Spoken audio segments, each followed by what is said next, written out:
Good morning, everyone. I am pleased to welcome all of you to my fantastic riding of Calgary East for today's announcement. I would like to begin by acknowledging some of the individuals who have joined us today.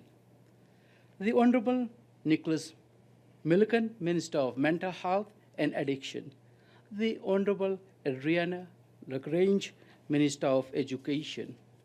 Laura Hawk, Calgary Board of Education Board Chair, and Bonita Croft, Chair of the Calgary Police Youth Foundation. I would also like to thank the Calgary Board of Education and the students, staff, and teachers of Patrick Alley School for hosting us today. When our government was elected in 2019, and we have taken action to increase mental health supports for Albertans of all ages, including our youth.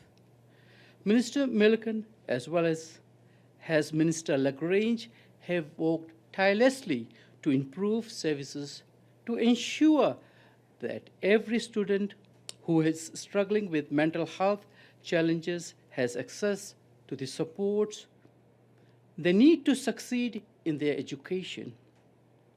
But the work isn't done, and that's why we are here today.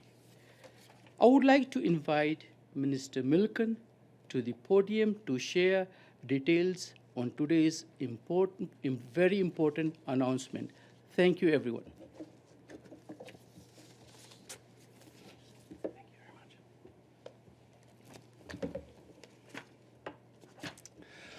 All right. Thank you very much, MLA Singh, and good morning to everyone. Thank you, of course, to our hosts, Laura, and the entire Calgary Board of Education, and all of the students, teachers, and staff here at Patrick Airlie School. As the Minister of Mental Health and Addiction, the mental well-being of young Albertans is absolutely one of my top priorities. As a father of 2 young kids, I know just how important these early years are. It is a time of learning and growth, but also a time to build a solid foundation, one that will last them their whole lives.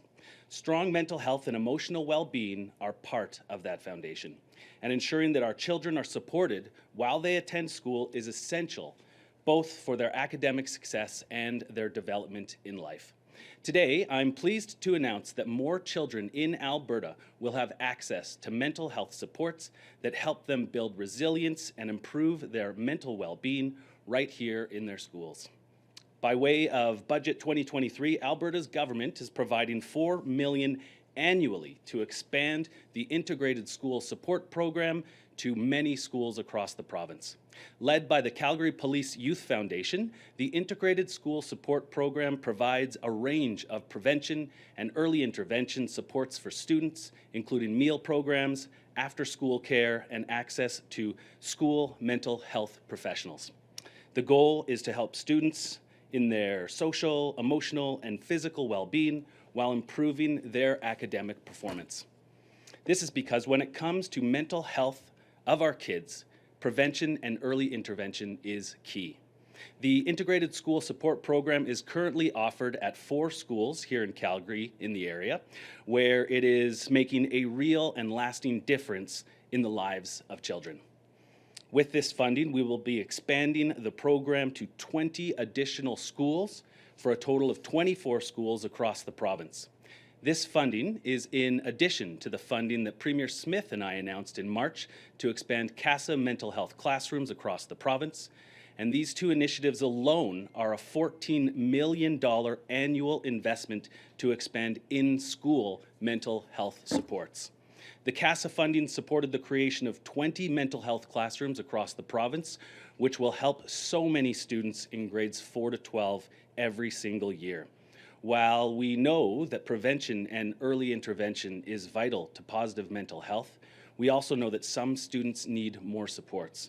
I want to reassure them and their families that support is available. Students who need additional mental health support can be connected to other community-based services through 211 Alberta. Back in the fall, we actually doubled the funding for 211 from $7.5 million to more than $15 million to meet growing demand for their services. We want to make it seamless and as easy as possible for students, parents, and their families to get the help they need. The new investments announced today are part of building strong recovery-oriented systems of care across the province, where anyone struggling with mental health or addiction can get the help they need. Also, last month, we announced $92 million for critical supports for young Albertans with complex and acute mental health needs. We also committed $10 million in annual funding for the Summit, the new mental health facility for children and youth here in Calgary, and it is the first of its kind in the city. And we launched a new live-in treatment program for youth and young adults with eating disorders based here in Calgary. These investments build on our ongoing efforts to remove barriers and make high-quality mental health more affordable and accessible for everyone who needs it.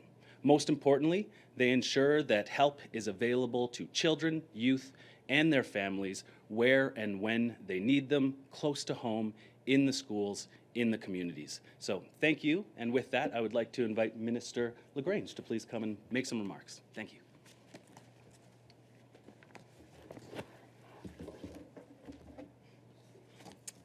Thank you so much, Minister Milliken, and I am honored to be here. So good morning to everyone. Mental health in schools. This $4 million expansion of the Integrated School Support Program will go a long way in helping more Calgary students improve their social, emotional, and physical well-being, helping give them the proper foundation so that they can grow to be the best that they can be. We know that positive mental health helps students build healthy relationships, learn better, and achieve success. That's why our government is committed to continuing to explore a range of opportunities to help students get the mental health supports that they need in the classrooms and beyond. Budget 2023 includes $1.5 billion in learning support funding for Alberta's most vulnerable students, those with specialized learning needs and those requiring additional help at school. Today's announcement goes hand in hand with Alberta Education's investment of $50 million in funding 80 two-year pilot projects to support student mental health. So these 80 projects help encourage student well-being through new and innovative approaches to providing supports and services like counseling, social and emotional learning, student assessment, family and parent-orientated supports, as well as professional learning for school staff. We recognize students need additional mental health supports as they continue to recover from learning disruptions and the pandemic, and we are taking action to ensure each individual is able to move forward and reach their fullest potential within the school system. Using the government's funding support, school authorities, mental health service providers, and other organizations are taking collaborative and innovative approaches to support the mental health and well-being of our students. By funding dozens of mental health in schools pilot projects, the government is driving local solutions while gathering information to help inform a new approach to students' mental health and well-being. And I look forward to hearing the feedback on both our mental health pilots and the Integrated School Support Program so that we can continue to improve the delivery of mental health services to our students. And I agree, they are so desperately needed. So again, thank you to everyone for having me here, and I will now turn it over to the Board Chair for CBE, Laura Hack.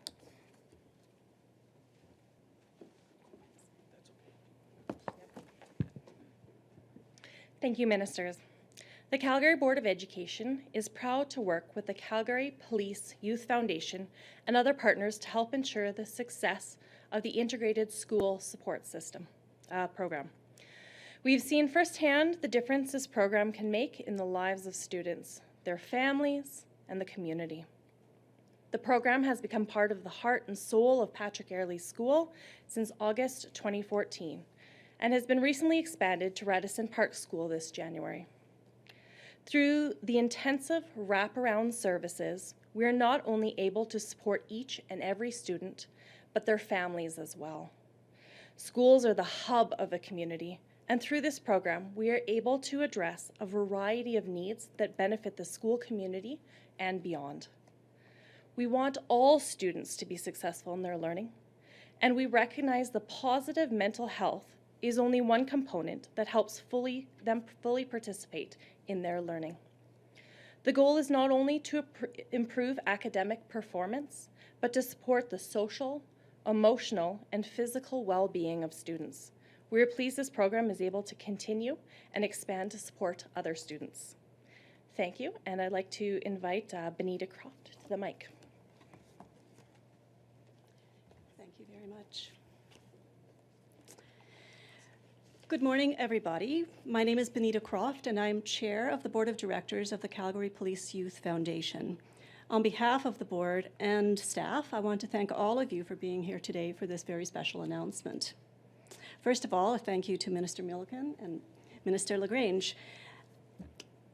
Our collective gratitude goes out to Minister Milliken, Minister of Mental Health and Addiction, and to Minister LaGrange, Minister of Education.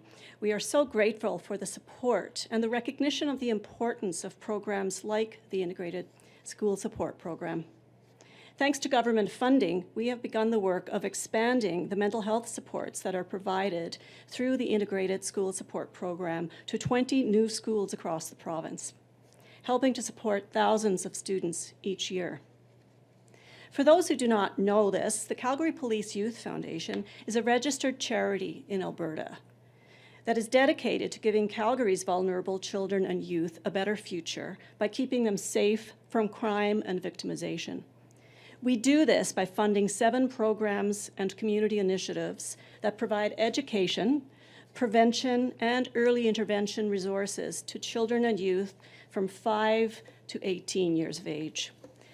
The Integrated School Support Program, also known as the ISSP, is one of the 7 programs that is supported by the Calgary CPYF since its beginning in 2014. The ISSP program is designed to provide intensive, universal, and wraparound support services to students on site in schools, including this, reducing barriers to access to these critical resources. It addresses a variety of needs in diverse schools and communities, all with the goal of improving academic performance, as well as the social, emotional, and physical well-being of students. The program contains 5 essential elements, including nutrition, daily physical education, a positive police presence, after-school care, and an on-site mental health professional. The successful pilot here at Patrick Airlie and the neighboring Holy Trinity has inspired the Alberta government to contribute funding to the rollout of ISSP across the province. Thanks to this generous contribution from the Alberta government, we can help bolster the resilience and mental well-being of children and youth across the province.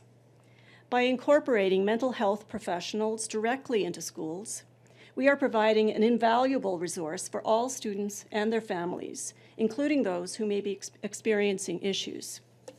Through this collaboration, we can positively impact thousands of children in every zone in Alberta, while bringing communities together through a shared vision of collective wellness. We are so grateful for the Government of Alberta's support of this initiative and for prioritizing the mental health and well-being of children and youth in our province. Thank you. And a final thank you to MLA Singh for being here today and for managing our itinerary. Thank you very much. All right, perfect. We do have a couple callers on the line. I'm just going to remind everyone to press *1 if you'd like to get into the queue. Right now we do have one journalist queued in, so moderator, can you put through the first caller? Alana Smith, Globe and Mail. Hi, thanks for taking my question. It's for Minister Milliken. I just wanted to ask you about the government's involuntary treatment plans. I know earlier this week, Premier Smith said that your government is paying particular attention to what's being done in Portugal and is modeling some of its, I guess, maybe plans after that. So I'm just wondering what part of Portugal's model Alberta is actually modeling its strategy on, and if you're considering decriminalization. So no, first off, we're not considering decriminalization. As you know, I think even premises from the from the questions earlier this week in Edmonton that were of a similar vein, were stated that there's no decisions made as of yet, right? We, as I've said to you on several occasions, my mandate letter tasked me to take a look at interventions, especially looking at individuals who perhaps, someone who may have lost their capacity, or somebody who maybe is overdosing 6+ times a day. We need to find a way to compassionately ensure that these people can get the treatment that they often very, very much want and need. So we're definitely looking at various different jurisdictions with regards to what are often called sort of the gold standard. Now, as you know, and what I've said to you on many occasions with regards to as we build out our recovery-oriented system of care, is that there is no one silver bullet, right? So as we've, gone with, funding over 10,000 new treatment spaces, as we got rid of the user fees that were in place under the NDP. So actually, for those of you who don't know, it was actually the case that many people who were accessing residential treatment that was taxpayer funded, so publicly provided health care, somebody actually had to pull out a credit card and pay $40 a day, or like $1,200 a month. So we wanted to make sure that we were decreasing those barriers to make sure that we could get individuals who really needed the treatment,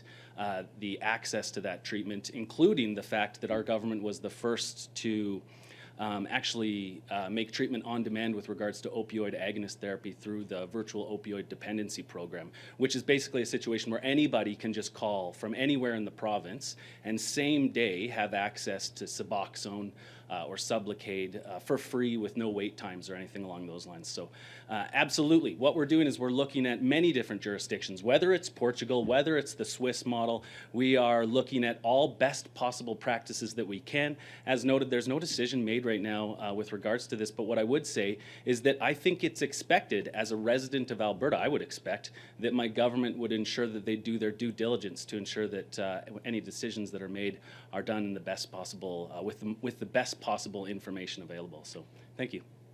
Do you have a follow-up question?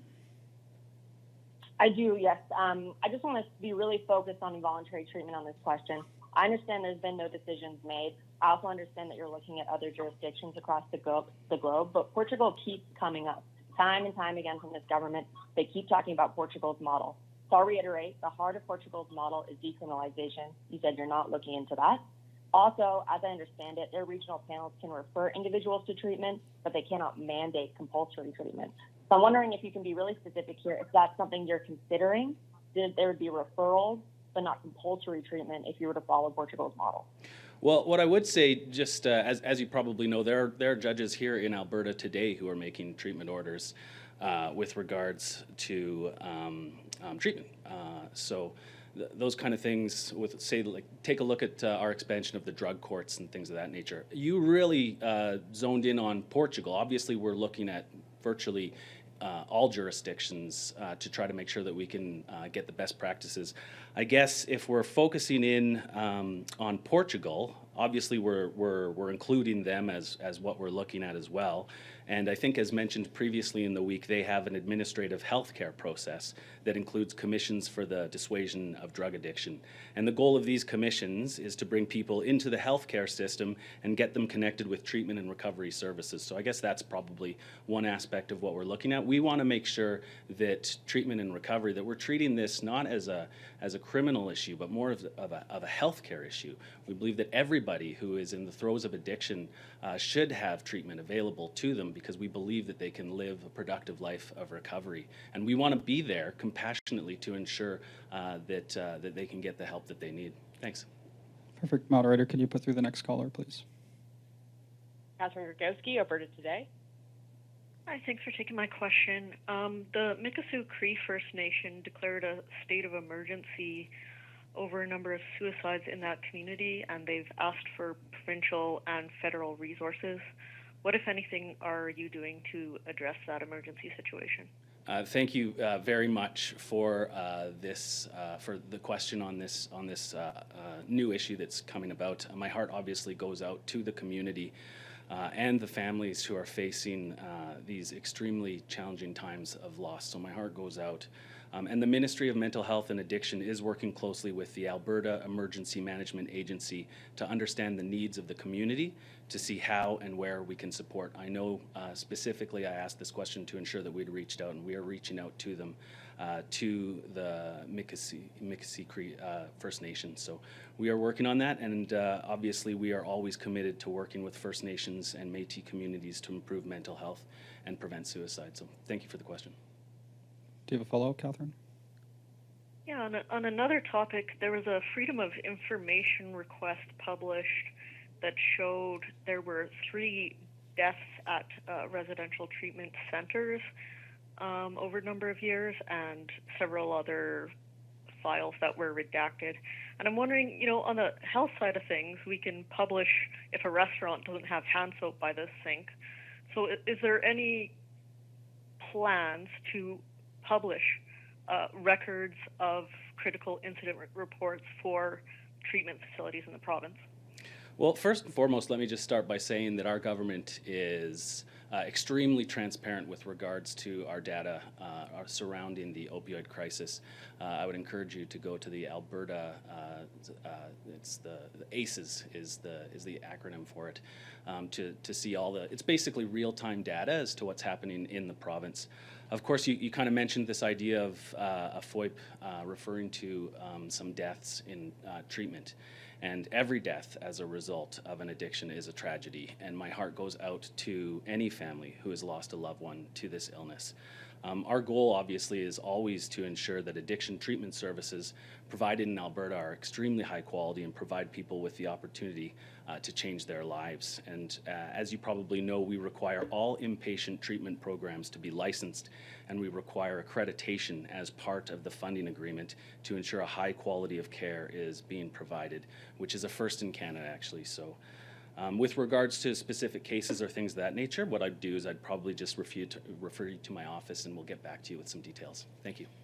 Perfect. And we don't have anyone else on the line, so that'll conclude today's availability. Thanks, everyone.